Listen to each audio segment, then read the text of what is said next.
교회는 그리스도께서 주인이 되신 공동체입니다. 그리스도께서 주인이 되셔서 운영하시니 그리스도의 영향력을 발휘하게 됩니다. 예수 그리스도께서 이 땅에서 보여주신 거룩하고 선한 영향을 끼치게 됩니다.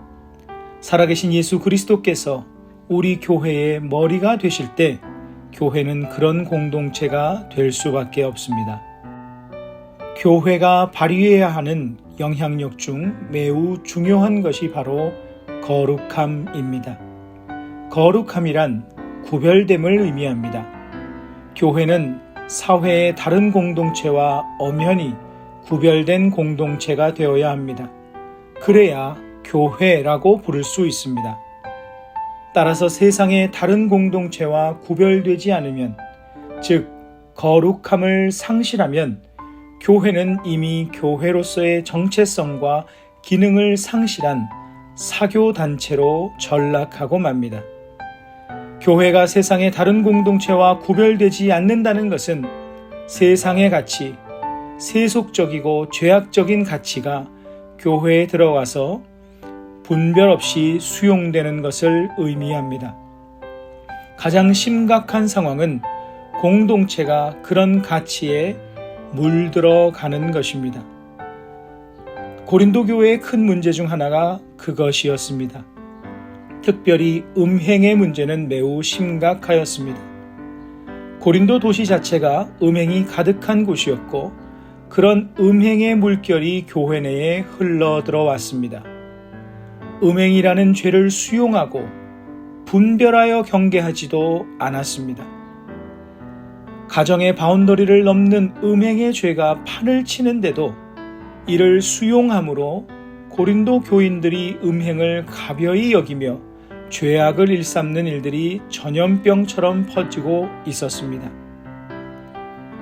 마치 묵은 누룩처럼 빠른 속도로 교회 공동체를 무너뜨리고 있었습니다. 거룩의 능력을 상실하고 있었던 것입니다. 본문 10절과 11절은 세상에 판치는 음행의 죄에 대하여는 어떻게 할 수 없을지라도 교회에 흘러들어오는 음행의 죄는 철저하게 분별하여 멀리해야 함을 강하게 말씀하고 있습니다. 교회는 거룩의 능력을 발휘해야 하는 공동체이기 때문입니다.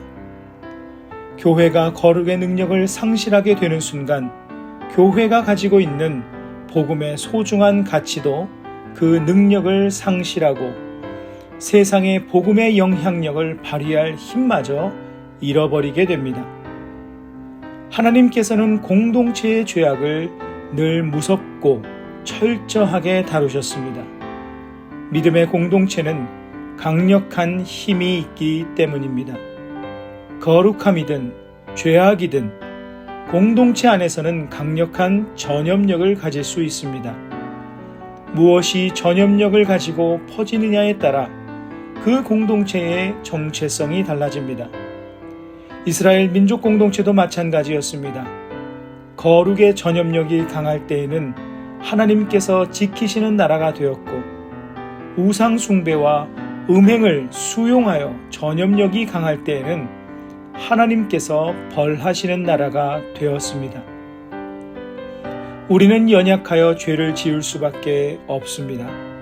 그러나 죄에 대하여 관대해서는 안 됩니다.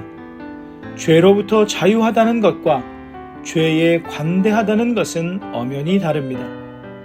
정죄하지 않는 것과 죄를 구별하지 못하는 것 또한 다른 것입니다. 주님께서 함께 하시는 공동체, 주님께서 주인이 되신 공동체는 늘 주님의 가치로 충만해야 합니다. 세속의 가치로부터, 죄악의 관용으로부터 하나님의 공동체를 지키는 것은 곧 교회가 세상을 향해 거룩한 영향력, 복음의 영향력을 발휘할 수 있게 해주는 매우 중요한 길이 될 것입니다. 교회는 세상에 거룩한 영향력에 책임이 있는 공동체입니다. 말씀을 기억하시며 기도하는 시간을 가지십니다.